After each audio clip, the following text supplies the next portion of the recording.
Thanks for everything, Kelly. Okay, so good evening. We're as usual. Actually, one of the things that happens at the Social Justice Symposium is that it does kind of get off to a slow start, no matter when we have it, and I think other people will attest to that.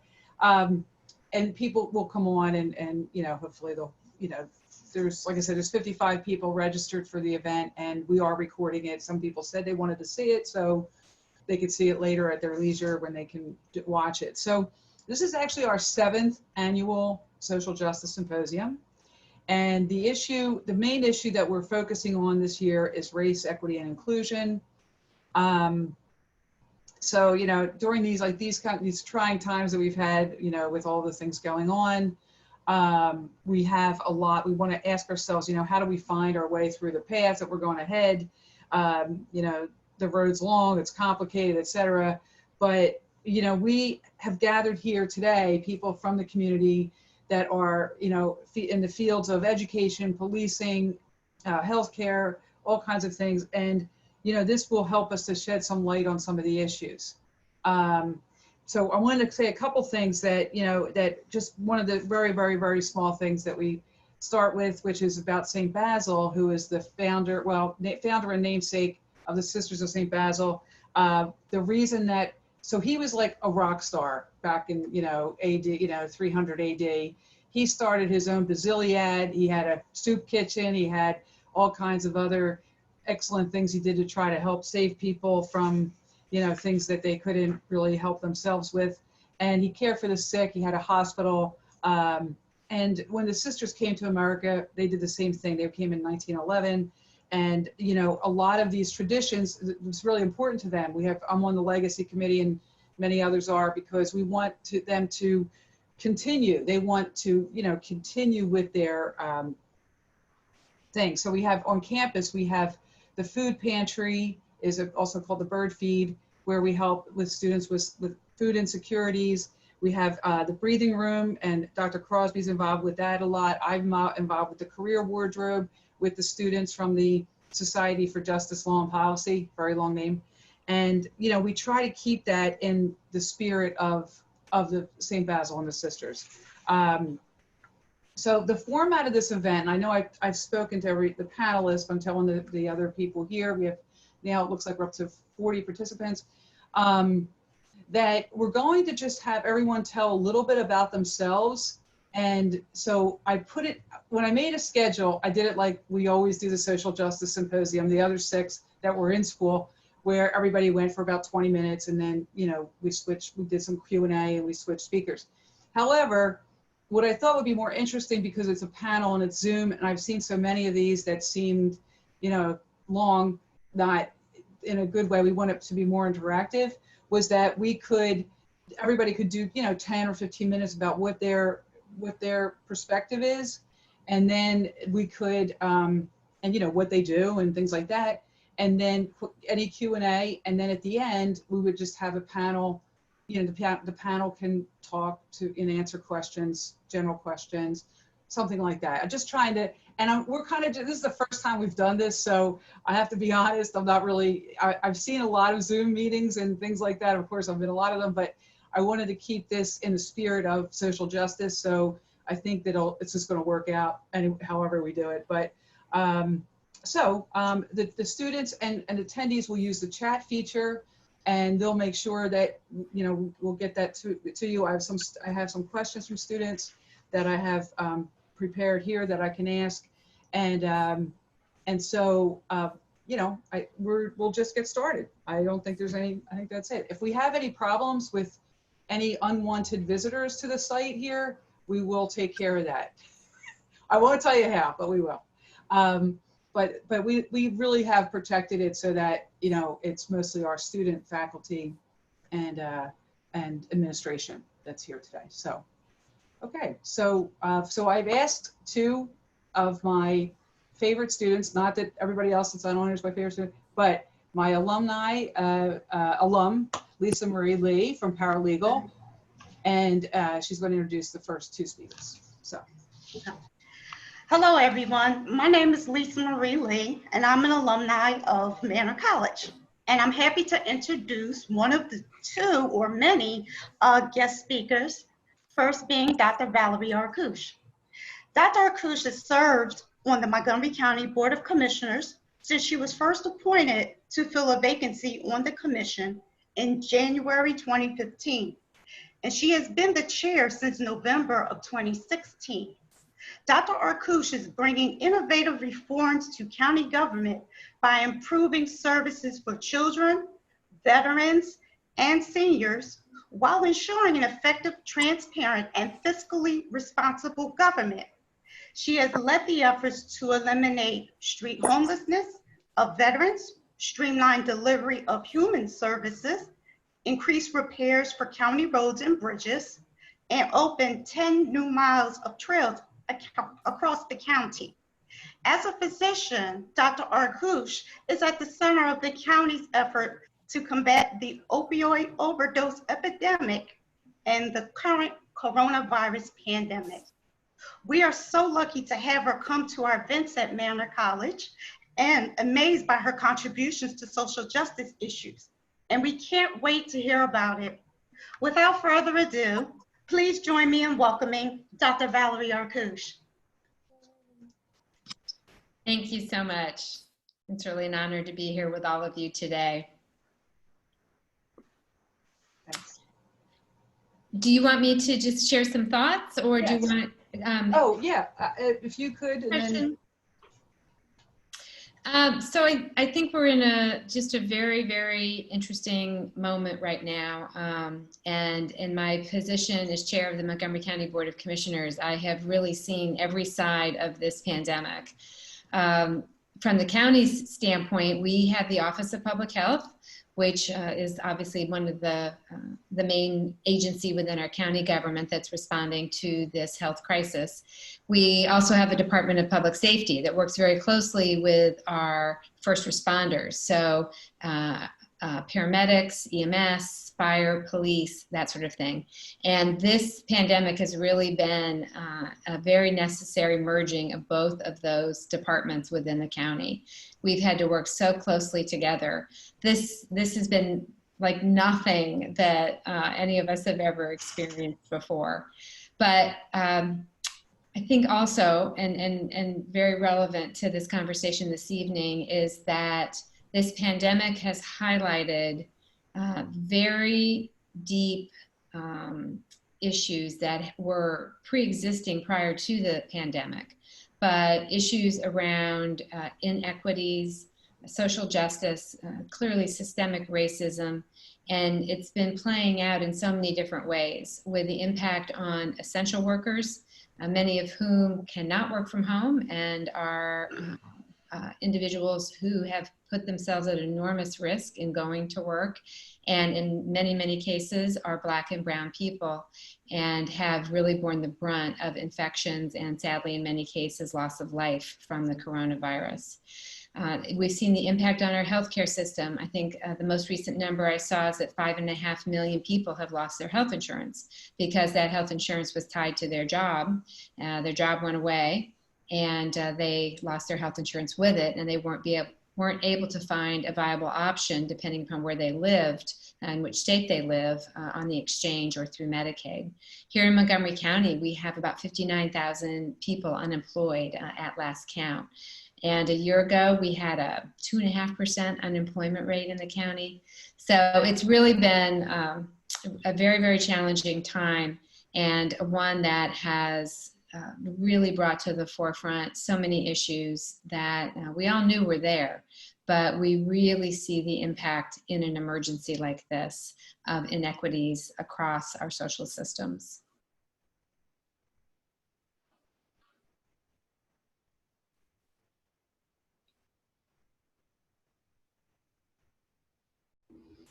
Mary, unmute yourself, please. I had my thing on there to do that. I knew I'd forget that eventually. I did it sooner than I thought. I mean, what do you think that the government can do to change this? I mean, if there's any kind of, I know there's no simple thing, but you know, what is there can do to make sure that everybody has health care or that everybody's served in the community? Yeah. Well, I'll take the second half of that first. I'll tell you some of the things that we did right away out of the gate. Number one, we focused on food and individuals who might become food insecure as a result of this pandemic, particularly children. In fact, we actually held off on closing the schools for a couple days longer than we wanted to, because so many of our children get their best meal of the day or 2 meals of the day at their school, so at least their most nutritious meal. So we wanted to make sure that we had things in place that those children would be able to access food. We reached out immediately to the court system and made several requests. One was to stop all evictions and moratoriums in Montgomery County, and happily that was very quickly followed by the governor making a statewide order for that. And we recently asked him to extend that order, which he has done through the end of August. And I can assure you that about August 15th, I'm going to be asking him to extend that further. We also asked the courts to look at who was in our correctional facility at Montgomery County and release any inmate that was in there simply because they couldn't make bail. That is something that we've been working toward anyway, and so we just accelerated that plan. And we also got a number of other people out with early release and some other measures. So we've actually reduced the population in our correctional facility by about 37% at this point. And that allowed us to have much more room. We tested, once we had about 5 or 6 inmates that tested positive, I ordered that every inmate and every staff person be tested. And then we were able to isolate and quarantine any individuals as a result of that testing. And we've actually now tested everybody twice. Because we had someone who had originally tested negative turn positive. So we tested everybody who'd been negative again. And in doing all of that, we've been able to keep everybody safe. No one has passed away or even spent the night in the hospital from the coronavirus that was in our correctional facility. So those are just some examples. There are many, many, many more of what can happen in the moment. But when you pull back and you think, well, what about the next time? What can we do to put more of these kind of safety mechanisms in place? Once we all start to come up for air, which I hope we do soon, I think it will be really important to rethink and redefine the role of government in these moments. I believe that the government must be here to robustly take care of those that don't have other resources, particularly in an emergency like this one. And making health insurance more readily available is critically important. There's still 13 states that haven't passed the Medicaid expansion under the Affordable Care Act. That's where the bulk of the people are that have lost their health insurance live. And we need more options on the exchange or the health insurance exchange where people can go to buy health insurance. I have always been for and continue to be for a public option. None of these things are easy, but that, in my mind, is a good next step to get closer to a system of guaranteed health insurance for every person in this country. And those things are things that I hope we can all work on together. To change I don't want to change the total direction, but I know I know something about voting too. Yeah. So in the middle of all this, we ran a primary. Yeah, right. It was tough. So I just wanted to ask that question. What are they doing? I mean, you always have such great initiatives and very creative. So we had to run a primary in the middle of a pandemic, which thankfully our General Assembly had actually passed this new ability to vote by mail without any reason. Honestly, if we didn't have that, I don't know what we would have done. Many of our poll workers are older individuals that would have been at very high risk to be working at our polls. So we only had about 1/3 of the poll workers that we would normally have. And many places would not let us open up our poll where we would normally. For instance, many of our polls are in senior centers. Well, obviously they weren't going to let us in. So we worked very closely with our schools, and we consolidated our polls from our normal 356 or so locations, I think, 330, 40 locations, down to 140. And we did it all in schools where we could use the cafeteria and the gymnasium and, other big spaces so that we could keep people socially distant. We had a huge number of people volunteer to be poll workers, which was great. We had to get them trained virtually, but somehow all of that happened. And so at the end of the day, in person at a poll, 88,688 people voted in person, but we had 126,000 vote by mail.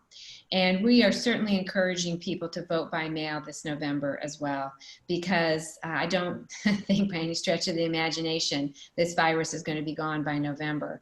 And we want to do everything that we can to encourage people to stay separated.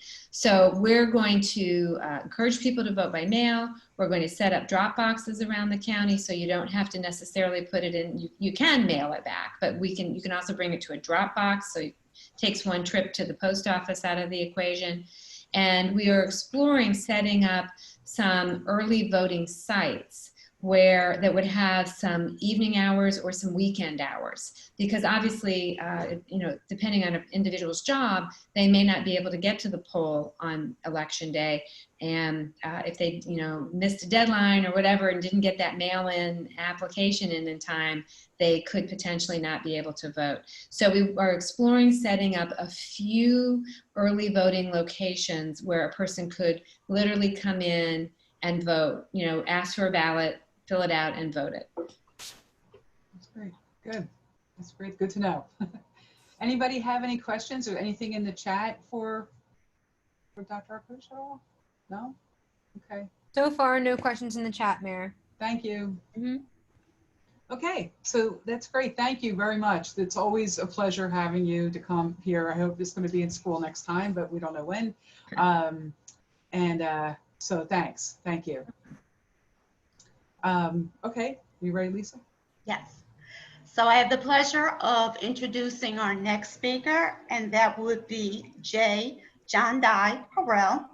He is the Executive Director of the Center of Returning Citizens, providing project management for the reentry program, building coalitions between social services, organizations, nonprofits, local businesses, and government agencies to assist returning citizens with completing essential tasks, furthering their education, and obtaining occupational skills and employment.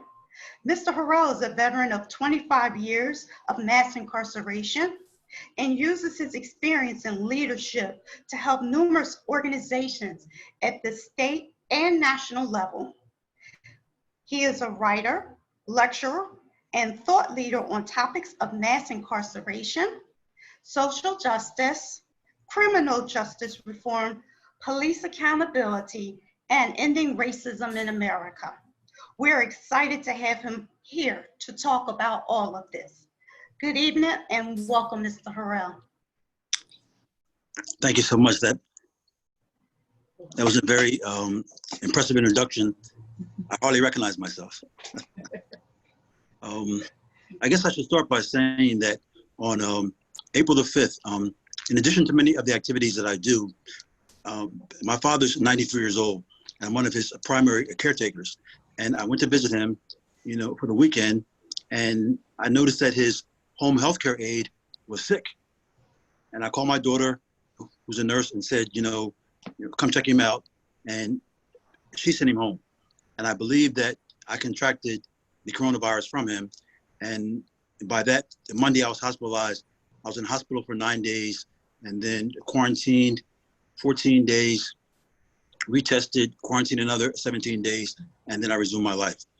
So I have a personal experience with the coronavirus, and trust me, it was one of the worst experiences of my life. But when I first began to get sick and I was diagnosed, I went on Facebook and actually did Facebook Lives through my hospitalization when I came out. And I've really been advocating for people to take this disease, this virus, more seriously. And now the numbers have skyrocketed, over 3.5 million infections in this country and 137,000 plus deaths. And yet as a nation, we really don't have a handle on how to move forward. It's disjointed, it's state by state. There's been no federal mandate in the countries where masking is mandatory. The numbers have dropped. And I really believe that this is what's necessary. Even before this second wave of infections, I was doing the social media, the podcast, imploring people to wear masks. And I live in North Philadelphia, and I'm sad to say that a lot of folks in my neighborhoods, and as I go through the city, I only see a lot of mask use in stores where it's mandatory. On the street, in homes, I really don't see that. And I really despair to see how people are not doing what's necessary to move this forward. I appreciate what Commissioner Val had to say about prisons, because I have a lot of associates. I'm in contact with folks who I did time with in the federal prison because, as was said, I spent 25 years in federal prison, and also have associations in the state prisons. And I'm getting constant updates. And in our state prisons, it's terrible. A lot of the prisoners who I've been able to talk to are only getting 1 or 2 hours a day out of their cells. And during that time, they have to shower, take care of their needs, try to make phone calls, get commissary. And I can tell you from being formerly incarcerated that spending 22 hours a day in your cell is terrible. Times I was in solitary confinement were the worst times of my incarceration. And prison lockdowns, where the entire prison is locked down, it's extremely difficult to live in a prison environment. And human contact and interaction, conversation eases that. When you're isolated in your cell for 22 hours a day, it's extremely arduous, especially when you're not getting the information necessary to educate your mind about Corona, its impact, what can be done to protect yourself. And you're also worried about your friends, family, and associates who are in the free world. In the middle of all this, we have the death, the murder of George Floyd, and the subsequent protests across the country. So a society that is being racked with the trauma of the coronavirus, which has frankly been totally mismanaged by our government, now goes into a chaotic state of affairs due to the demonstrations, protests, and the much needed conversations about racism in America. And I will say that this conversation, the tearing down of racist statutes, Christopher Columbus, Frank Rizzo, Confederate statutes, are really the surface of a much deeper discussion that needs to be had about how can real change be effectively begun in this country. One of my, I guess I should say, strong arguments, I don't wear Black Lives Matter shirts. Not because I don't believe that Black Lives Matter, but the simple reality that Black lives have never mattered in America. Not from the very beginning. Not from the first time we got off the ships, not through slavery, Jim Crow, mass incarceration, the civil rights movement. Black lives have never mattered. And a realization of that, and a beginning of a real discussion on how to change society and how to bring reparations to a people who have always been discriminated against, oppressed, murdered,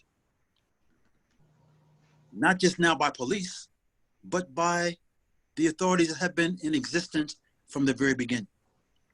And there's been a real discussion on the fact that the wealth that the United States enjoys was built on the backs of slavery.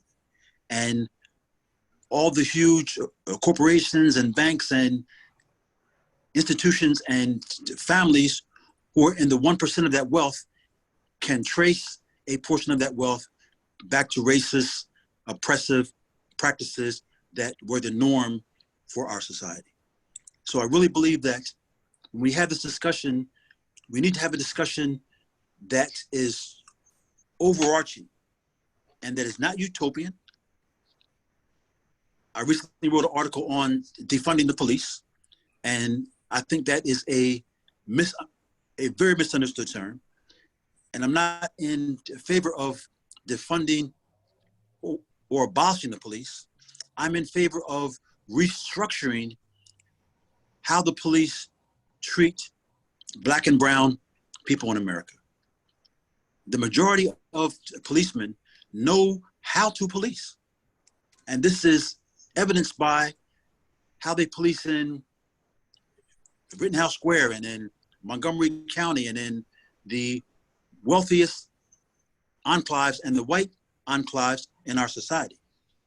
The problem is in America is how police in the poorest sections of our society, how they police brown and Black people, how they police trans people, how they police young people whose lives they do not value. That's the discussion that we need to have. The over-militarization of the police and the concept that many of us in the Black community have, that the police are not here to protect and serve. They are here to protect the rest of society from us. So I'm hopeful that today, as we move forward in our discussion, we can focus on the reality of our society. Good. Is there any questions from the?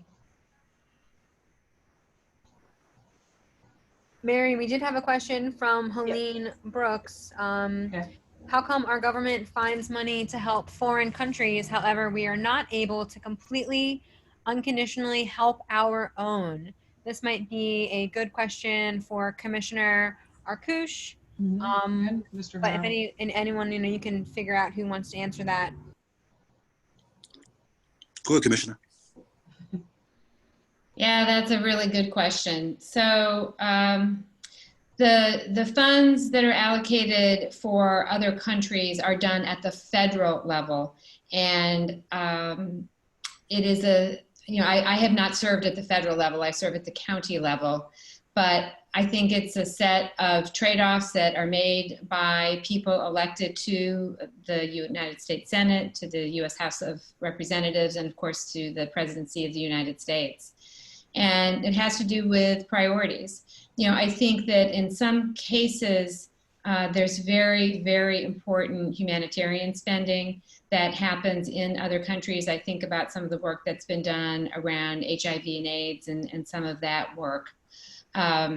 But no question in my mind, and I say this as a physician, that we do not spend our resources wisely and well here in this country to make sure that every person has some just basic things like a basic livable wage. We absolutely need to raise the minimum wage here in this country. And we need to be much more creative in how housing is constructed and in how we make healthcare much, much more affordable. And these are the trade-offs that policymakers have to choose between. And so I think that that's a really important question to ask people that are running, particularly for federal office, who are going to be making those decisions. How do they see the appropriate allocation of your tax dollars to services and supports and investment in this country compared to those in other countries? We spend an enormous amount on military spending, much of which is often in other countries. And I think that there are opportunities there where there could be some rebalancing. Thank you. And Mr. Harrell, do you have anything to add to what do you think? I would definitely agree with that. I think that as human beings, we should give humanitarian aid to other countries. There are countries that are in desperate need. and we're one of the wealthiest countries on earth. I definitely agree with the commissioner that our priorities are wrong. The billions of dollars that we spend on the military would be much better spent in this country, solving our society's ills, and in other countries. But the priorities are not there. And it's political, it's lobbying. The corporations that manufacture arms, the military itself is an entity unto itself. They have immense power and immense voting, and politicians tend to listen to the entities that they believe will keep them in power. And as citizens, we don't pay enough attention to where our dollars are going. We have to be much more proactive. Also, I saw another question that was about George Floyd. Can I address that? Or does the... Yes. I was going to, can you see it? Okay. Well, I could see it. If you want to read it so that, yeah. You want to read it, I'll answer it? You want to read the question, then I'll answer it? Yes. I'm going to say, going back to the topic of George Floyd, when it comes to, this is from Sharisa Palmer, when it comes to Black Lives Matter, why is it that Black lives only matter when the police or another race kill us? Why Black lives do not matter to the Black community when it comes to Black on Black crime? So I think that that is a question that is raised a lot. And you have to look at it in the context of what it is. In the matter of George Floyd,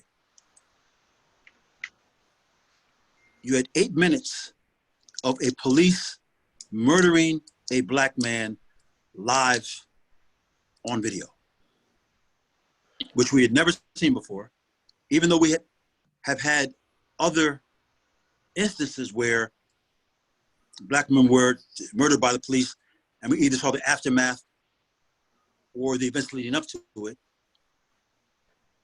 This was so egregious and so mind-blowing, and almost every Black man in America and the Black women and children who love us could picture us lying there on that concrete with a knee on our neck, suffocating to death. That's how terrible it was. So that struck a chord that pushed people to not just protest, but burn police cars and loot and destroy, and go far beyond what a protest should have been, simply because the frustration and the pain was just so intense. Now, that's one situation where the persons who are supposed to protect and serve you are murdering you. Now, when you talk about Black on Black crime and the murders that occur in urban areas, you can't just look at those murders. You have to look at the conditions that preceded them. You have to look at the lack of employment, lack of opportunity, the flooding of drugs and guns into our neighborhoods, and a whole black market economy built on illegal drugs that have not only been aided and abetted by the government, but many folks believe that the drugs are actually allowed to come into our communities to keep our communities at an unstable level. And it also allows the police to occupy our neighborhoods like it's Palestine, like it's occupied zone.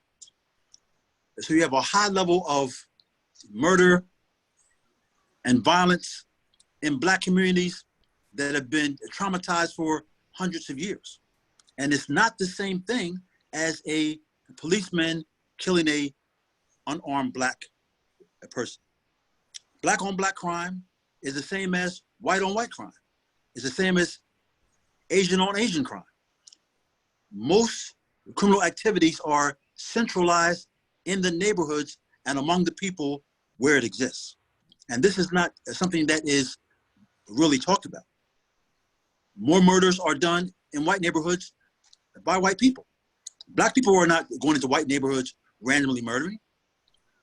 But yes, there is black on black crime. There's a high rate of murder in our communities due to the conditions that exist in our communities. So when you talk about black on black crime, you have to talk about our history, the economics, and what can be done to raise a people to a level where economically, where socially, where politically, they are doing much better and we can address our own problems. Okay, thanks. I just wanted to ask you one question about what you do in your wonderful nonprofit, amazing.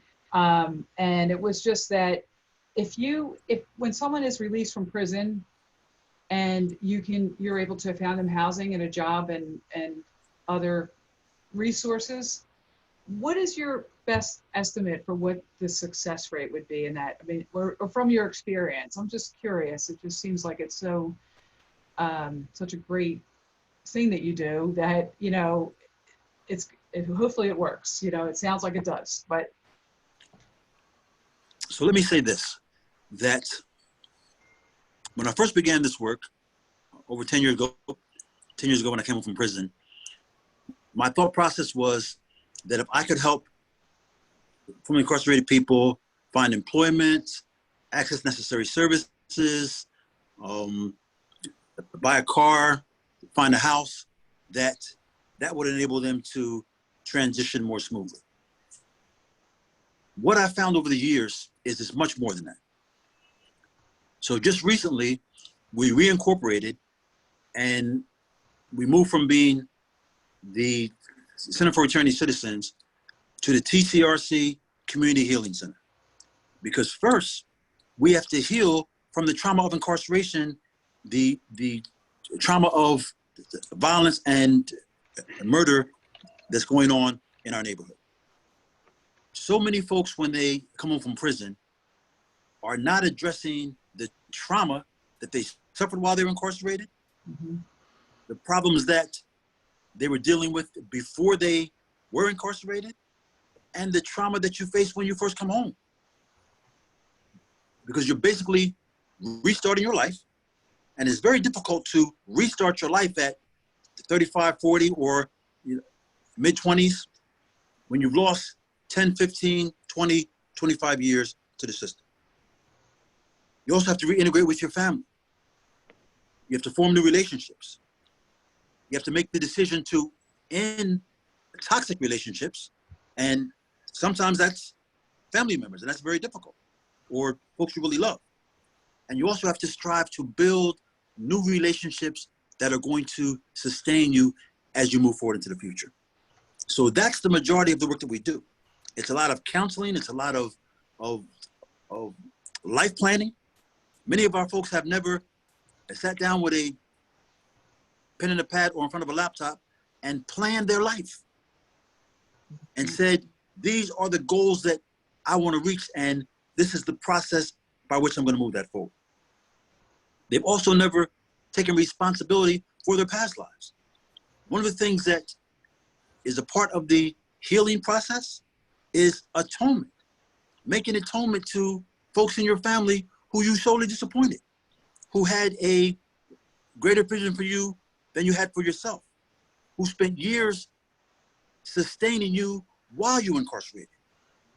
So all the promises that we made to wives and children and parents and extended family members need to be fulfilled. And that's very difficult. And sometimes you have members of your family who, when I say toxic, they were active participants in your criminal behavior by enabling you, by benefiting from the money you made and not being a brake on your activities. So they have to be re-educated, and they have to be taught that this is my new way of life. And I'm not going back to that old way of life, and this is how I'm living. So reentry is extremely complex. And one of the things that I've fought against in my time in reentry is the assumption by a lot of organizations that are mainly run by white people who are running reentry, who have very little practical experience, no lived experience, whether they be social workers or judges or whomever. Reentry and the fight to become productive citizens has to be led by those who were formerly incarcerated. And that's one of our major battles, having a seat at the table where funds are allocated, where resources are allocated, and having a voice in the decision-making of our community. That's essential. And that goes for reentry, the coronavirus, racism, reparations. All of those issues comes back to listening to the population that is most impacted. And that's a good place to start. Okay, thank you very much. We'll as you said, we'll have other questions too, I'm sure, by the time we're finished. Okay, is Charissa, she's going to come on to, here she is. Hello. Bing. Just going to introduce our next speaker. Okay. Thank you very much. So, hello, my name is Charissa Palmer, and the next speaker I'm going to introduce is Michael J. Malloy. Michael J. Malloy is a graduate at West Catholic High School and Villanova University. He was handed a high-profile criminal case in states and federal courts in Pennsylvania, New York, and Florida. His success in the courtroom has been featured on CNN, ABC World News Tonight, CBS 48 Hours, National Public Radio, and KYW News Radio. He has been featured in the New York Times, Chicago Tribune, Los Angeles Times, Philadelphia Inquirer, and the Wall Street Journal, and Delaware County Daily Times. Okay. Am I on? You're on. Oh, well, thanks for inviting me. A little bit about myself. As she indicated, I'm a criminal trial lawyer. I've tried probably about 350 cases. In tune to what this subject is tonight, a large majority of my clients are lower income Black people. My offices are in Delaware County. So a large part of my clientele come from the city of Chester. To give you a sense of what occurs in the criminal justice system, when I would hire people in my staff, secretaries, paralegals, and when they see my clients, they get nervous, they get upset, like, I don't want to be here alone. And everyone who I've hired, I've always said the same thing to them. It's going to take a short while before you realize they're really just like you. Their mother is like your mother. She's worried about her son, and you're worried about your son. And they are kind and gentle people, and if you treat them with just an open mind, you'll benefit from it. And every person that has worked for me, and I've had a long staff, and they remind me all the time on how much they remember that first conversation that we had. They are in the office alone a lot sometimes. And in come people from Chester, people whose family are involved in some vicious crimes. And I've never had a problem with one client in my entire career. My office has never had a problem with one client. Having said that though, I think one of the issues that I see in my practice is one of the reasons we don't have that problem, because as a general rule, people of color coming from lower income neighborhoods, they have built into their mind that this system doesn't work for them, because it does not work for them. And so they've looked into the fact that their schools don't work for them, their neighborhoods don't work for them, their police don't work for them, and certainly the criminal justice system doesn't work for them. And so then they come to whatever lawyer they go to, they recognize that I'm part of that system. And if you land up I tell other young lawyers, if you land up really listening to them and really fighting for them, you have no idea how much they're going to love you, because nobody listens to them. It's just simply listen to them. I could lose the case, and they are still hugging me, thanking me. It's all a matter of just listening to them, because nobody listens to them. Having based my office in Delaware County, I will tell you the kind of court proceedings that would occur there up until 2 to 3 years ago. So that goes on 40 years. I would say if you were a black person coming into Delaware County, you would, and this is just going back 2 or 3 years now, you would not see a black judge. You would not see a black prosecutor. They hired one last year. You would not see a black court officer. You would not see a black sheriff. And pretty much all the lawyers in the room are white. So I used to tell people who kind of discuss things with me and have an attitude different than mine, and when they say, well, these people, I said, well, imagine if you know, your son was in a black neighborhood and he's accused of shooting somebody. He's arrested by an all-black police force. He's taken to a court where he doesn't see one white person. He sees a black judge, 12 black jurors. And would you say to yourself, well, I'm comfortable? You don't. But that's what they're seeing most times. And what they see, quite frankly, is a circle that they can't get out of. Going to Mr. Harrell's comment about, like, somebody's talking about black on black crime. If there's one thing that I would say about black on black crime, it's caused by two things. The war on drugs, first and foremost. And number two, gun control. We, you know, all of a sudden Sandy Hook, we all remember Sandy Hook. I forget the number of young children that were slaughtered. So 20, big news, national news. Yet every weekend, whether it's Philadelphia, Chicago, there's 15, there's 30 young African-Americans, babies, killed, just killed. And it gets a headline, maybe it gets a headline, but it doesn't get what Sandy Hook gets. It doesn't get the juice. Nobody opens the door the next day and has a long discussion on gun control. And what happens in these neighborhoods, the abundance of firearms is common. It's not, and the element of violence is common to them. They suffer from it all. But I've had clients who are late to come to see me. They can't come Monday night, and they say, can I make it Wednesday night? And they come in Wednesday night like it's nothing, and they say, I got shot 2 days ago, but I'm okay now.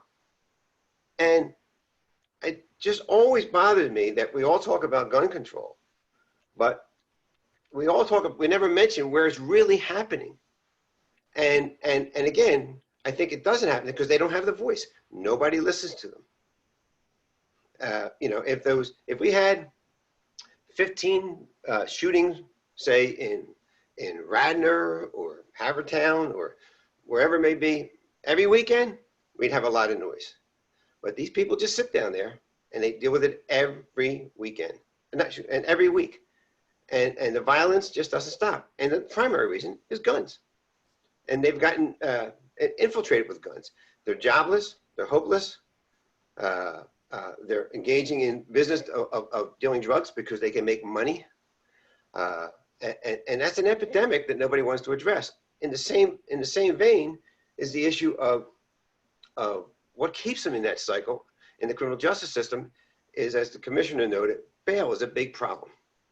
Bail is a huge problem.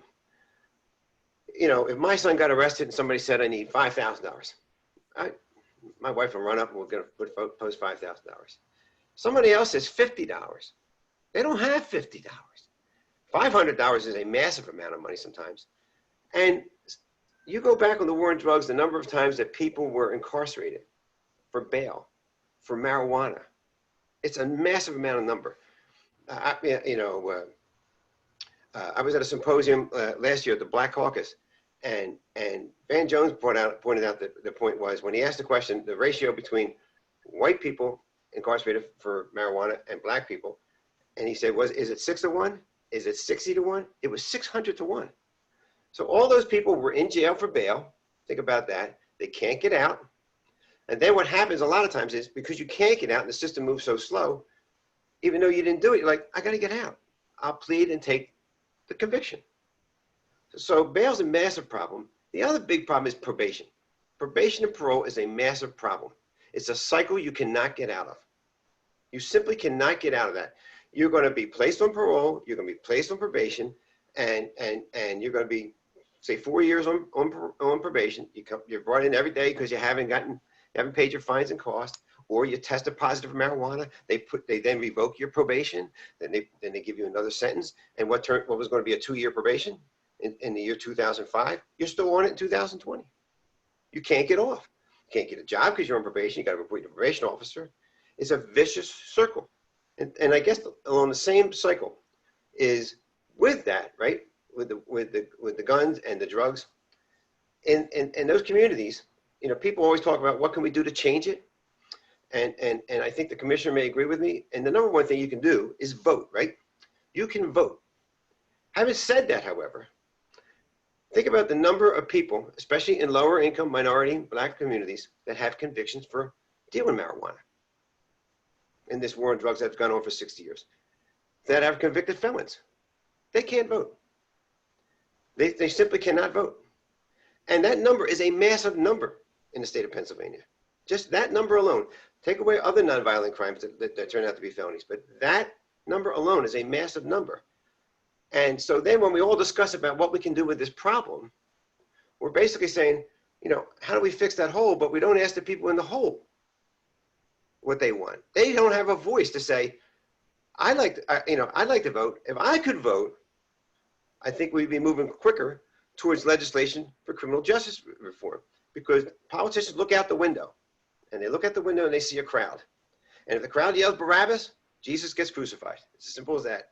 And if the crowd yells, I want criminal justice reform, and all these people that have been denied the right to vote and have been basically unlawfully incarcerated and have these criminal records that preclude them from voting, if they could vote, and they would vote, they would listen to them.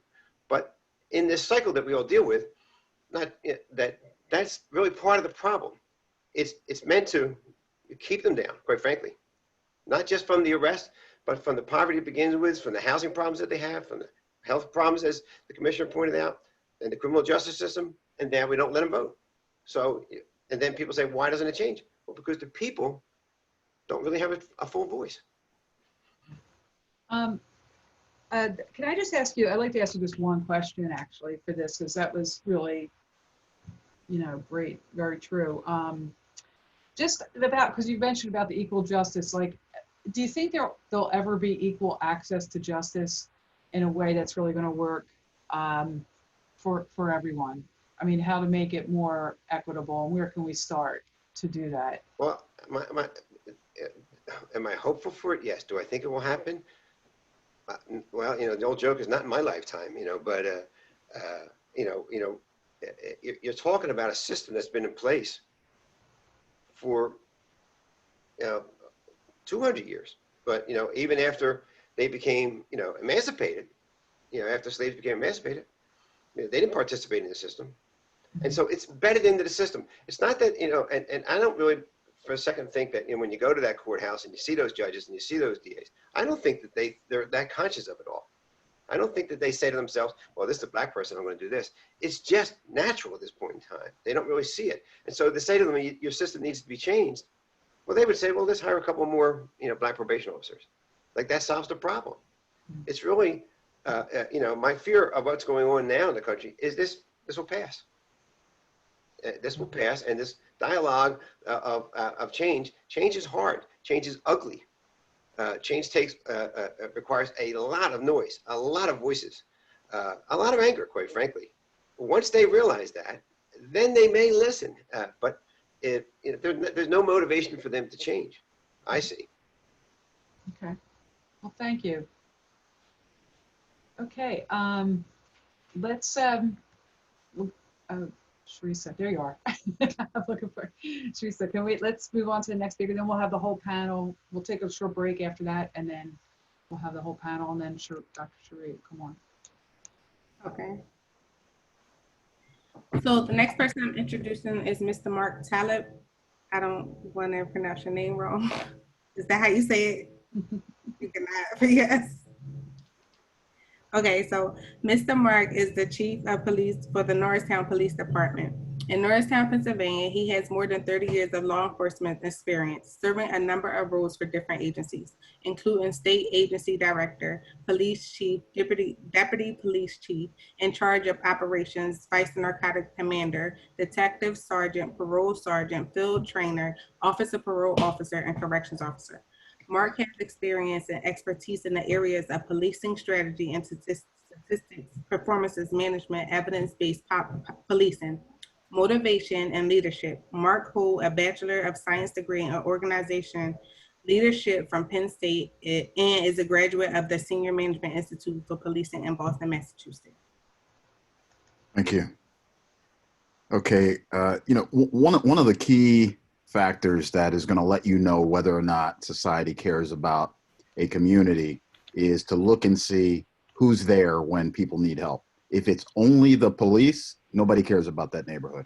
And one of the fundamental problems that everybody's talking about right now is the fact that we've gotten to a point where we're finally starting to have a conversation, at least, where we're recognizing so many of these problems never should have been brought to the attention of the police in the first place. I appreciate the discussion about black on black crime. It's obvious that if you want integrated crime, you'd have to have integrated neighborhoods. We still very largely live in segregated communities. So if everybody around you is of the same race, of course, you're going to victimize people that live or that look like you. And that's just the way that it's always going to be. And I also think that we miss that offending never comes first. Suffering always comes first. Somebody is suffering, they're a victim, deprivation, and then offending. At some point, the offending will come after somebody has suffered for years and years. We haven't put anything into these neighborhoods. Our country had a choice a long time ago as to what to do with these miserably segregated communities that had no resources in them. We recognized we need to do something. And what we decided to do was police and parole and probation and punishment. And then we wonder why we have so much crime. Well, of course, anywhere in the world where you have deprivation and suffering, you're going to have crime. And if you don't have a disproportionate amount of crime when you have deprivation and suffering, something's wrong. So it shouldn't be confusing to anybody. I think the most troubling aspect of the conversation we're having now with George Floyd is why are so many people so late to the party? And really, why did it have to rise to this level? Why did we have to watch somebody get murdered before people that never would come out of their house have finally decided to come out of their house? I've been on more Zoom calls since George Floyd than probably in the previous 10 years. Let me tell you something. I've been mad since like 1995. And I don't think it's going to change anything unless we stay out. I think the worst thing that could possibly have happened is George Floyd and nobody came out. Nobody made any noise. That would have been the worst possible result. But it's got to be a sustained conversation. And we've also got to expand beyond this conversation where we're like, we need more black police officers and parole officers. It's like, what positions of power in this country are segregated? Or integrated?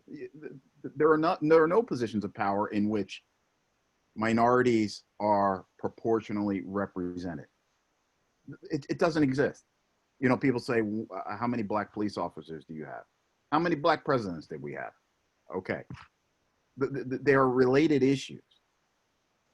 I think we've got to recognize that when you bring mass incarceration as a antidote to suffering, almost every single person that goes to jail gets back out. And when they get back out, they're not going to be better equipped to flourish as a human being. and they're not going to be any more aligned with the resources that they need to live a good life. And I think we've got to wrestle with, frankly, the reality that what we have in place can't work. It's very interesting to me. Suburban policing looks nothing like urban policing, right? Like if I look out my window, I never see the police. And if there are people in my neighborhood, if there are kids walking around in my neighborhood that have drugs in their pocket, nobody's stopping them. It's not going to happen. But in an urban environment, you can't say that. And the part of the path forward is going to have to be, we're going to have to recognize the impact of segregated communities. And we're going to have to recognize that life in a primarily white community looks nothing like life in a poor Black and brown community. It looks nothing like it. It can look like a different country. And you know, this notion of should defunding the police. Of course, we need something beside the police in troubled neighborhoods. Of course we do. It's anybody who resists that probably doesn't know what they're talking about. Of course we do. We need to put, you know, I'm barely able to counsel myself. I should not be sent into somebody's home to tell them how to live their lives. There are people that professionally are inclined to do those things. There are people that deal with addictions. There are people that deal with mental health. The police should not be tasked with those things. And when we are, don't be shocked when we do it wrong. Sooner or later, we're going to do it wrong because that's not what we're trained to do. I think that as far as how the police operate, we've got to recognize that the police have always been a perfect manifestation of the United States of America. You know, we're not broken. The United States is all about punishment. It's all about retribution. It's all about imposing our will. We're very much attracted to status. We are addicted to authority, and that's what the police have always been. Now we're saying, which is totally fair, but let's call it what it is. Now we're saying we want the cops to be better than American culture actually is what we're saying. Right? You know, people are mad because you have racist police officers. I can guarantee you that there is almost no police chief that created a racist. We hired them from the community, right? Like, I'm mad too. I didn't want that racist, but when we did the background check, nobody told the truth about them. They came from the community and, you know, slipped into the police department, and now we're stuck with them.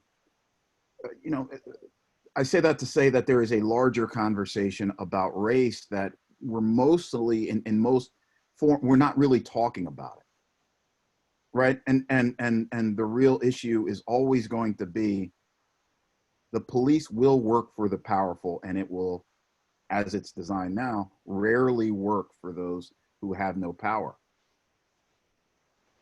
And we've got to wrestle with that and start to have tough conversations. Even, you know, you start to look at, I just read a Pew study about the opinion of Black police officers, right? This group right now that I can promise you is suffering in some unique ways. Black police officers are looking at these issues in a way that's inconsistent with the majority of police officers. You know, I know something about this. And I think George Floyd is sort of has exposed a reality that race runs deeper than anything else in our society. I'll close on this.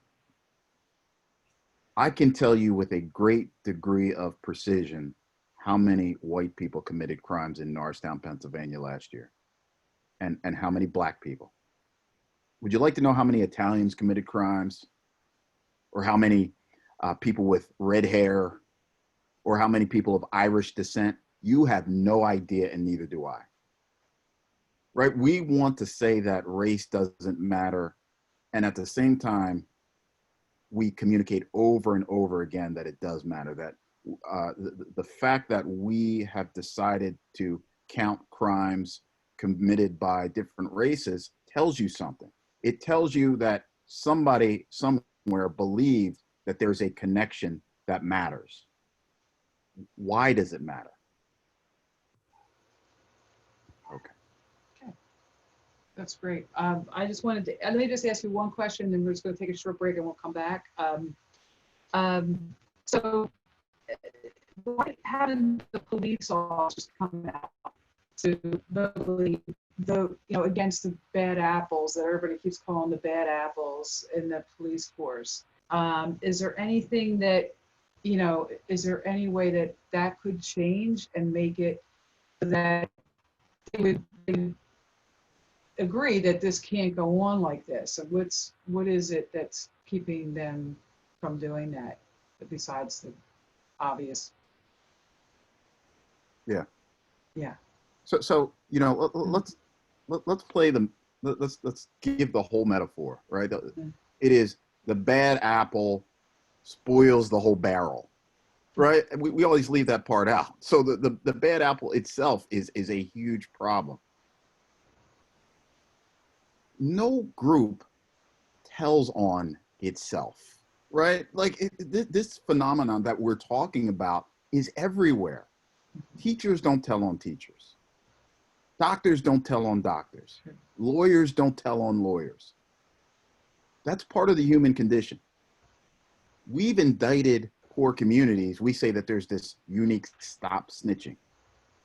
I promise you, I've gotten more drug dealers to tell on other drug dealers than I've gotten cops to tell on other cops. Easily.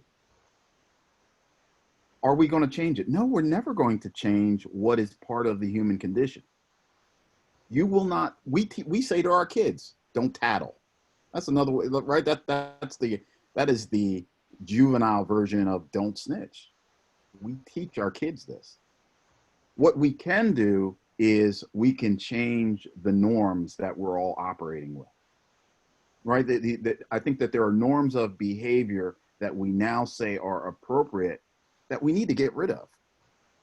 That, in other words, things like, why shouldn't we expect a police officer to deliver the kind of customer service that you get at a 5-star hotel? Consistently, yes, sir, no, ma'am, how may I help you? Why shouldn't we expect that?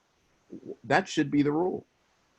And I think until we start to challenge the sort of fundamental concepts that we're using to drive these things like policing and the entire criminal justice system, we're not going to make the progress that we do. And I think we need to stop asking for what we don't even do ourselves. We don't tell on people in our tribe. None of us do. We just don't. And I think you can build relationships in the community and in policing and make progress because you've succeeded in changing fundamentally how people feel about how things are working. But I think it's somewhat of a fiction to expect police officers to do what nobody else is doing. And just one other question. So when people say that about defunding the police, what does that mean to you and your fellow officers? Well, I don't know what it means. Well, here's, be careful who you ask. Right. Right. Nobody goes to the Apple store and asked about the strategy for the corporation. It's I think sometimes we're asking the wrong people. We're asking people that they don't get paid to know. For me, it means that we need to do just what I described and recognize that, I'm in my 27th year. Almost every time that I've been in a neighborhood that is suffering, nobody else is there. Right? At 3 o'clock in the morning, somebody suffered some horrible victimization. not only is nobody else there, nobody's coming. And here's something else that would probably be unpopular with a lot of people. The people that are there, very many of those social service agencies are terrible, are frankly terrible. Their follow-up is bad. The work that they do to try to deliver their service is bad. The people that they hire, they don't pay enough to get quality employees. Every once in a while, we roll around to some scandal where they lied and said they checked on somebody that they didn't check on. They've been dead for like 6 weeks. So even when there are other resources in these neighborhoods, not universally, but very often, those resources are not good. Okay. All right, we're going to take a short break. They're going to put a little poll up, I think, we hope. But maybe the panel members can also discuss. I'm seeing that you're maybe, less than 5 minutes, couple minutes. Oh, there you go. It worked. You could take a poll, win a prize or something. I don't know. But if you, want to discuss this or whatever, but I just, you can also mute your video if you'd like. Just take a short break, come back too. All right. Yeah, we'll resume at 6:47 sharp. Okay. We got you. Oh, keep man. the discussion going. It's very Well, interesting. it's interesting because people have to truly care. I just think of, when Corona hit and then the riots and everything hit, I said, someone said to me, why did the riots happen? I said, because it was long overdue. Like, it's just something that, it just built up. I think one of the panelists has talked about, when people experience ongoing trauma, or ongoing pain, you have to release that. Otherwise, it's going to kill you. And so it's just, is it appropriate? Maybe, maybe not. But it's just, it's interesting how many people didn't realize that our area had the capacity to have this level of disruption during the current time period. So it's just interesting. What did you say? There are also some very good questions in the that have been posed by the students. Yeah. When we come back, are we going to hit the questions? I think she is. I think she is. Okay. Yes, when we come back, we're going to be answering a lot of questions. So less lecture style, more Q&A. Okay. So those of you who are in the attendees, hang tight. We have your questions, and we're going to get to as many as we can. And hopefully panelists can even answer questions after the event via email for further discussion, because we don't want to not answer your questions today. Yeah.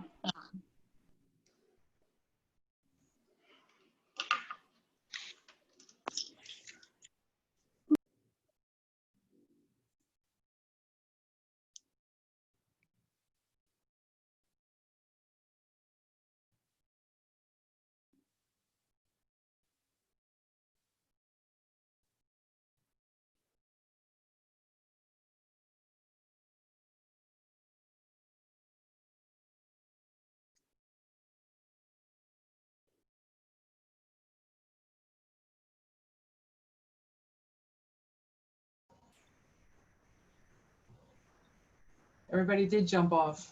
I don't know why. It's only a few minutes.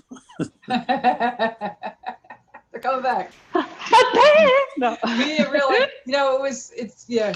so Yeah. we're getting a lot of questions for everybody here. Oh my gosh. Oh, they're all wow. coming. I gotta print them out.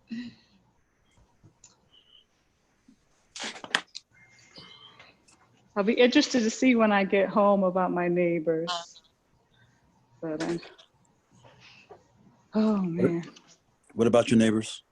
So I have neighbors that I'm one of those people that instead of calling the police, I kind of like try to be very polite with my neighbors and ask them politely to not do certain things. So right around COVID, I had some young kids who moved upstairs, and you know, they were playing the music loud. They also smoked cigarettes and marijuana. And so initially, you know, our apartment complex was telling us, just call the police if that happens. And I was like, I'm not doing that on these kids. They know better. They'll respect.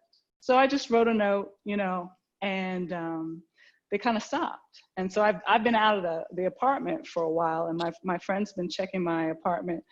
And I asked her, I said, you know, do you smell any marijuana or, you know, the loud noise? She says, the noise has been down. She says, I think they know that you're gone, but like as soon as you come in the door, you can tell that they turn down the music out of respect or whatever. So, but I've lived in the same apartment for about 23 years, and that's always been, you know, just call the police. And I'm one of those people, I'm not gonna call the police unless it's, you know, somebody's getting murdered, or I think somebody's dead and you need to enter their apartment. So it's just, but it'll be interesting to see what happens when I come back. But I love Norristown. I love it. I love living. That's why I've lived in the same apartment complex for 23 years. So. Okay, we're a minute over, Kelly. Uh-oh. Okay, well, I think we are good to start. Cool. We have a lot of questions. People are coming in with a lot of questions, but we have the last piece of the puzzle here. Oh, there's a poll. Yeah. Poll. Yeah. Worked. Yeah. Quality of life was top at 92%. Maslow. Interesting. Yeah, so that's great. We usually do a game like Kahoot or something when we're in school, but anyway, I just wanted to, I'm going to introduce Dr. Crosby because she's my very good friend and colleague and one of the best people that I've ever met in my life, actually. Don't start crying. She will. I forgot that. Oh yeah, I'll cry. I'm not crying. That's for sure. So I just want to tell you a little bit about her. She's a 25-year veteran in the field of early childhood education. Over her career, she's worked in child care, early intervention, higher education in roles ranging from pre-kindergarten teacher to program director. And now, of course, she's the Dean of Education, Director of Instructional Design and Learning Initiatives, Academic Support and Inclusion, Director of the Early Childhood Program, Administration. In her spare time, I don't know how she has any, she's an avid reader. She has her own contest going on, and she enjoys photography. She always helps everybody who needs it and has about the biggest heart of anybody I know. And that's why we do a lot of projects together. So I'm just going to ask you a couple questions, right? Okay. Maybe one. Could be long. Maybe one, yeah, because I can be long-winded. She's our expert on education for sure. Okay. I had that right here. You know, when I do that, I get scared. Sorry. There we go. Oh, it was right in front of me. Yay. Okay. Oh, just so for education, what kind of issues surfaced with regard to COVID? What kind of things happen with our system with regards to COVID and the education system, in your opinion? I feel like COVID was, to me, it feels like Mount St. Helens erupting again, meaning we didn't realize, or we may not, some of us may not have realized how deep the inequities were in our communities and in our area and nationally until we started seeing, you know, students not having access to their schools. So someone mentioned before the fact that schools serve as a hub for many services for kids. You know, food, some kids never go to the nurse, you know, a doctor unless they go to the nurse. For some kids, it's dental care. So like for me, when I was a kid, I didn't go to the dentist until I was 32 years old. Don't ask me why, I can't remember why, but I do remember having some dental care through the school. And then the other piece is the fact that, you know, we don't have equity in terms of resources. So, you know, we've pushed everybody on remotely, but not everybody has the equipment to do that. You know, you would think in the 21st century that everyone has the internet and has a great laptop and has a perfect little desk in their house to do that. But most families do not. And I can tell you how many times I was on a Zoom meeting with students at Manor where you could see in the background, it was just a lot going on for that person. And I can imagine that when you times that times millions of children and teens and college students. The other piece is, I think COVID can serve as an opportunity for us to have the conversations, but actually put the action to the table. I think one of the things that sometimes from some people you'll say, well, it's not that bad. You know, if their parents did X, Y, and Z, and if this was here, but someone here on the panel talked about communities look a lot different. What occurs in the community looks a lot different, how people interact. And we have to somehow have these conversations where we can get the resources to people when they, not only when they need them, but so that they have them all the time. It shouldn't take a pandemic for us to realize that we have breaks in our educational system. Because we certainly have had events that have happened before where we probably had to make some adjustments, not on this level, but I'm hoping that COVID will change that. Am I hopeful though? I don't know. I can't say that I am, just because of my age. I'm closer to 50, and I never thought in the 25 years of my career that I would see some of the stuff that's going on in schools. And so I don't know where we go from there. Go ahead. Next. Because I could go on and on. I was getting ready to go on a tangent. Well, the other question is about, you know, we just took a course on this too. I mean, do you, based on your answer about technology, which you answered that there is a definite lack, and some people don't have the resources, but do you think there's ever going to be equal access to educational opportunities, as in healthcare, legal services, I think collectively, what has to happen? I think, obviously we need the policies and the leadership in place, but I think collectively, all of us, whether we have children or not, regardless of where we live, need to demand that it happens. A lot of times you'll see on social media, you'll see different memes or different posts about school funding, or if a school didn't do X, Y, and Z. And the person's making that comment, and they're not there. They don't know the realities of a classroom situation. So, for example, Philadelphia just put out their plan, and they're going to be sending kids. I think it's a 2-day cycle, and then they're online. Remotely for 3 days, and people are like, why are they doing that? And it's like, they have no choice. There's not enough space. There's not enough adequate space to do that. There's not enough adequate infrastructure to do that.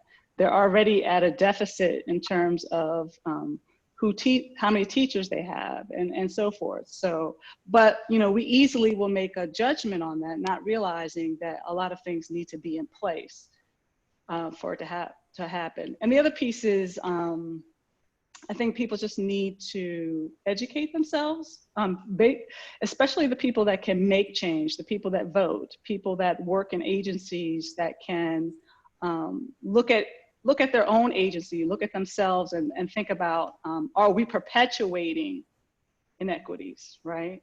So most agencies that function are part of the problem, right? Education is part of the problem. Police is part of the problem, federal government's part of the problem, health system is part of the problem. And we have to take care of our own houses before we can collectively correct the problem. And I'm not sure that every agency is able to do that, because it's a hard thing to admit that you may be doing something that's actually causing, perpetuating inequities. It's kind of like colleges, we have a lot of people who go to college, but we also have a lot of people who never finish. And how do we fix that?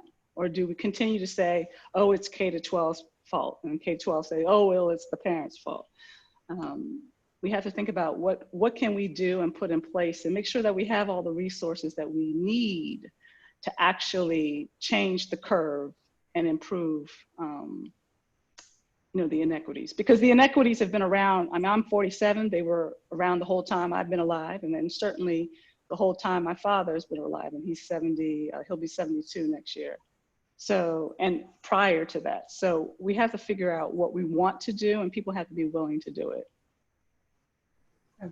So education is, that's why, I'm in education now as opposed to being an attorney full time. I mean, I saw that was really the answer, I think, for a lot of people. Yeah, because not to cut you off, Mary, but education can save a person's life. I mean, right. When I think about my mom and her issues, if my dad had not deliberately picked great school systems, and I don't know if he went to the principal and said, hey, my wife is mentally ill and the house is kind of chaotic, but I never felt at any point, and there were times where it was very difficult, but I never felt that my life was abnormal because the school system and the community system uplifted me. Otherwise, I wouldn't be sitting here. I'd probably be dead. So. Education is good. Yes. It's good. We were going to just, since everybody has given a thing, we're just going to try to go to the whole panel and ask, because we have a number of questions that are coming out. Going to go in here. I have to go into the little chat thing. I see them all over here. Okay, here's this one on the school. Funding for schools in PA must allow for equity of funding for all children versus the system we have now. Why doesn't this change? What needs to happen? I mean, I wonder how many people realize how bad our school funding system actually is. I think the average person, if you said to them, how are schools funded? How is the school in your community funded? They would have no idea. They probably never attended. I mean, I can say for myself, I don't know the full parameters around that. Most people haven't gone to a school board meeting. Most people have never looked at the school budget to see where money is going. And then we have this little problem of people not voting and not pushing the agenda. I think one of the ways to get our legislation to change is that we have to let them know that we care about this. Yeah, I live in a great community that our schools have everything we need, but this community over there does not. And how can we fix this? And Pennsylvania, as someone mentioned before, it's one of the worst in the country, if not the worst, in terms of the way they fund schools. Okay. In addition to all the other issues we have. Okay, I'm going to try to go back up here. We also have the president of our school, Jonathan Perry, we'd like to have him come on as a panelist too at this time, if that's possible. Here he goes.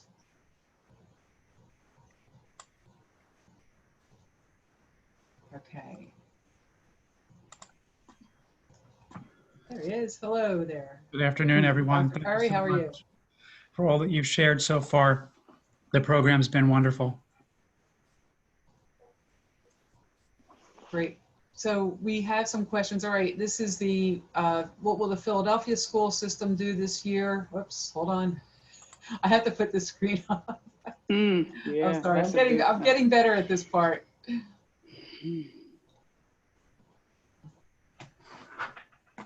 This is from Helene. With the parking authority is showing a $15 million shortfall in funds because of COVID-19. So I guess for anybody that wants an answer, but of course people on education would be. I can help answer Eleanor's question if you like. Okay. So Eleanor had asked the question if there could be comment on the inequity of school funding and why it persists in our state. And this is a question that I think both Jondhi and Dr. Crosby have both addressed in some way. And she says, not all states have the gross inequities that we have. So I wanted to just share with you that Pennsylvania ranks 46th in the country in terms of the state's share of funding for our public schools. Only 38% of the costs of public education is covered by the state. Now, I also want to talk about what that means and where the money comes from. So when we pay our taxes on homes, a portion of that goes to the county government and a portion of it goes to the area school district. And then we've got state taxes that we pay. And then the state funds some of the school districts. The problem is that in the wealthier school districts of the wealthier neighborhoods, they've got more money. And so, and in the poorer neighborhoods, in the poorer districts, they have less money that goes towards how schools are funded. This system is inherently inequitable. There is currently a lawsuit that is brought by some folks who are supporting or going against the William Penn School District. And their advocacy is that they're saying Pennsylvania's Constitution states that the General Assembly must, quote, provide a thorough and efficient system of public education to serve the needs of the Commonwealth, end quote. They go on to say, instead, the state has adopted an irrational and inequitable system of funding public education that does not provide the resources students need to meet the state standards and discriminates against students based upon where they live and the wealth of their local communities.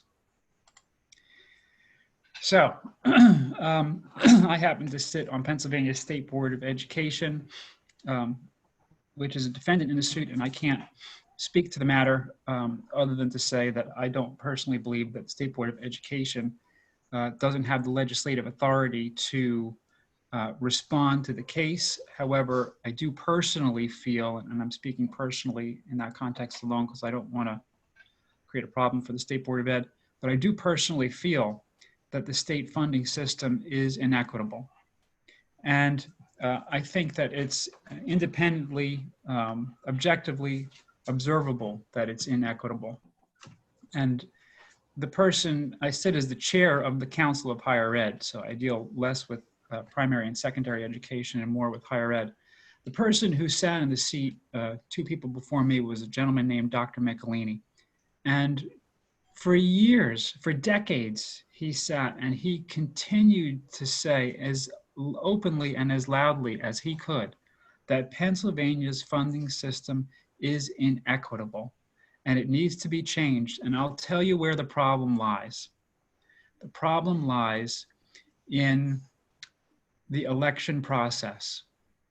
If you've got people who are elected in wealthy districts who vote in some shape or form in favor of a more equitable system that takes away the wealthy money from the wealthy districts and distributes it, as I believe it should be, equitably across the state, then I'll leave you with the question of, do you think that they'll get to keep their jobs? Right? So the discrimination is so inherent in the people of the districts that it's a persistent problem, and I don't see any way out of it until such time as more noise is made on this subject in a very public way. And I'm a big believer in making sure that we do things as peacefully and thoughtfully as we humanly can. So I don't believe that violence should be a part of that noise making, but I do believe that noise should be made and that it should be a loud kind of noise and that it has to come not just from the places that need it, but from the places that don't need it. And that's going to be very hard to do. There needs to be an inward movement into the hearts of all people.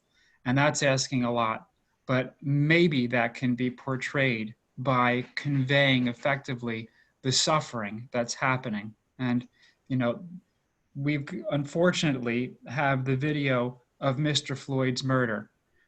We need to have the video somewhere of the children who are in these districts who are not getting the education that they need. And the video of the people who are voting the way that they're voting on when there are opportunities for the state funding system to change, and there was one in the legislature not too long ago.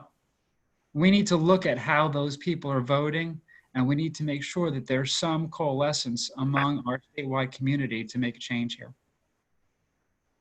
So it's not an easy solution. There's not an easy solution to it.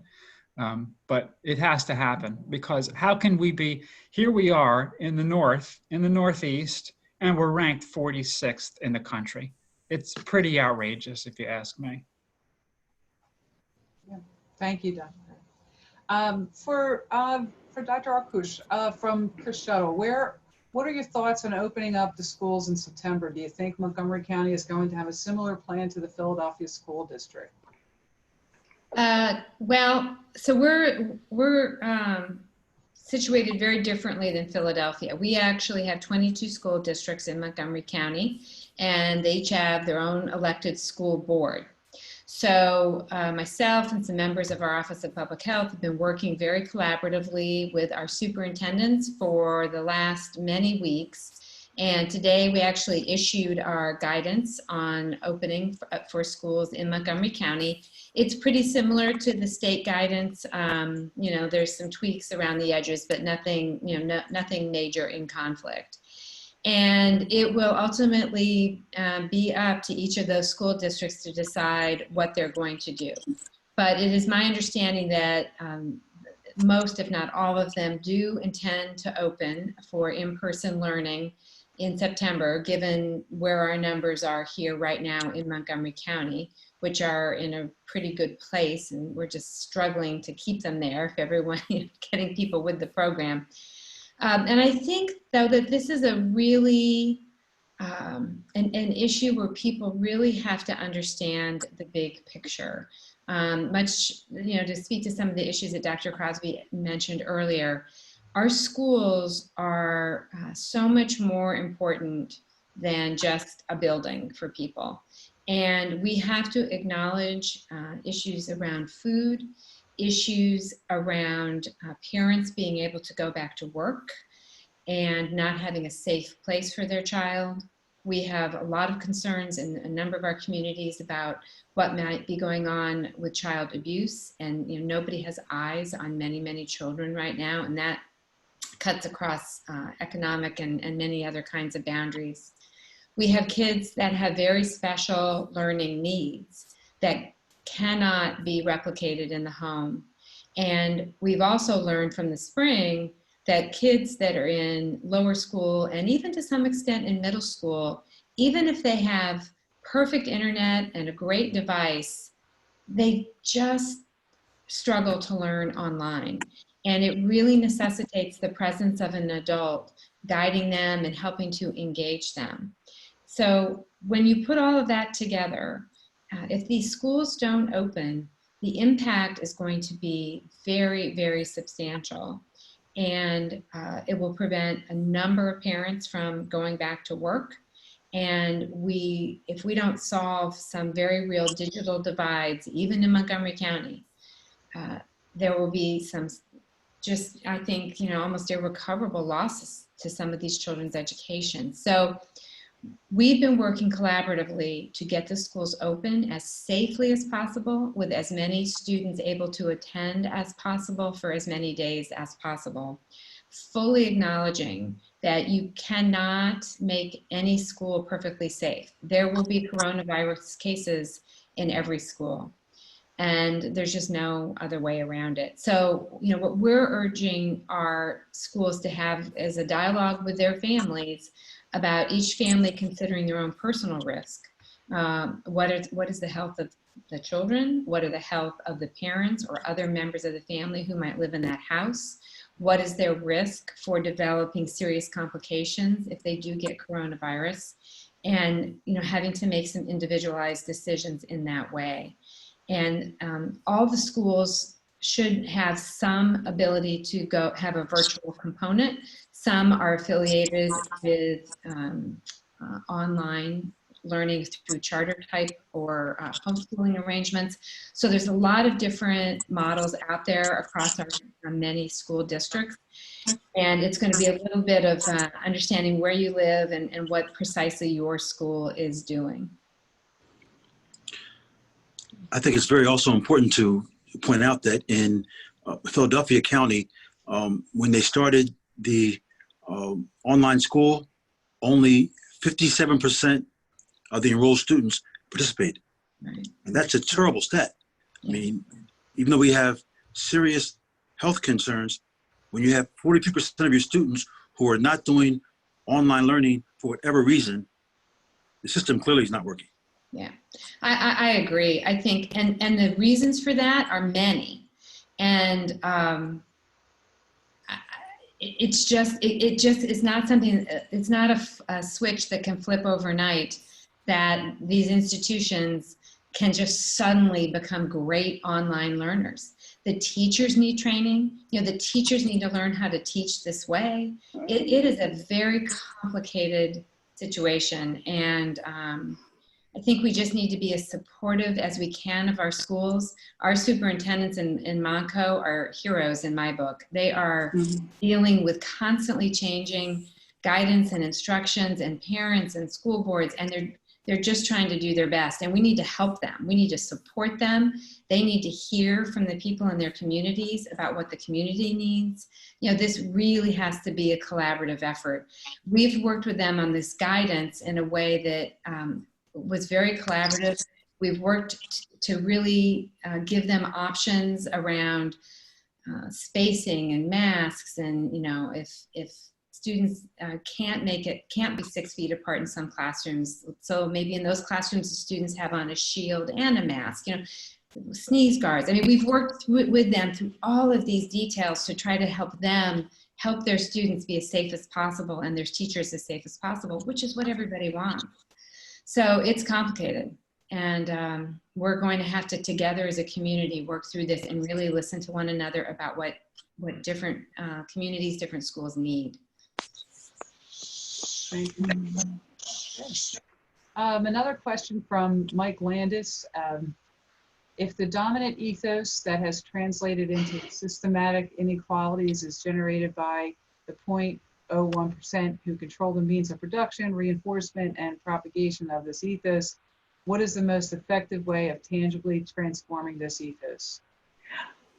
So, Go ahead. So, Mike, I don't want to speak for you, but I think I heard or hearing that you're saying that 1% controls the inequities.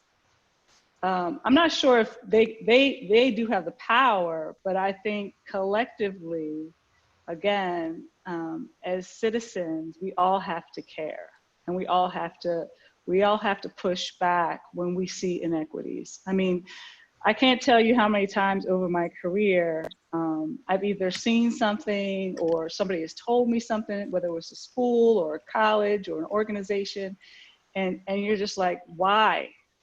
Why is this happening? Why does this keep, like, this happened in 1960, this happened in 1940, this happened in 1930, this happened in 1920, but we continually allow these things to go on. So regardless of the 1%, we're not hostage to the 1% because there's a whole lot of people under that 1%. And, you know, if we push back in a productive way that can, you know, make our needs heard, or you can't ignore it. Also, you know, in terms of what we do on the people underneath, how do we support people so that we can get some people up to the 1% who actually care? You know what I mean? That's the other piece. I'm not jumping there. When we talk about education, it's extremely important. Yeah. That's a point because 1% of this country does to control immense wealth. So the education process is not just for ordinary people, it's for all people. And we have an example of the Washington Redskins, you know, who had the very offensive racist logo for years and years. And now, through the pressure of corporate sponsors, that immense wealth, they had to change. Mm-hmm. Those folks are clearly listening and saying, we can use our privilege and our wealth to change the system. More folks have to do. Because, you know, the reality of it is, in our history in America, small groups of people who had no power pushed change to happen. We just slid back from the changes that they created. You know what I mean? I think of the civil rights movement allowed me to go to integrated schools, right? But now, 40 something years later, 40 years later, our schools are now resegregated.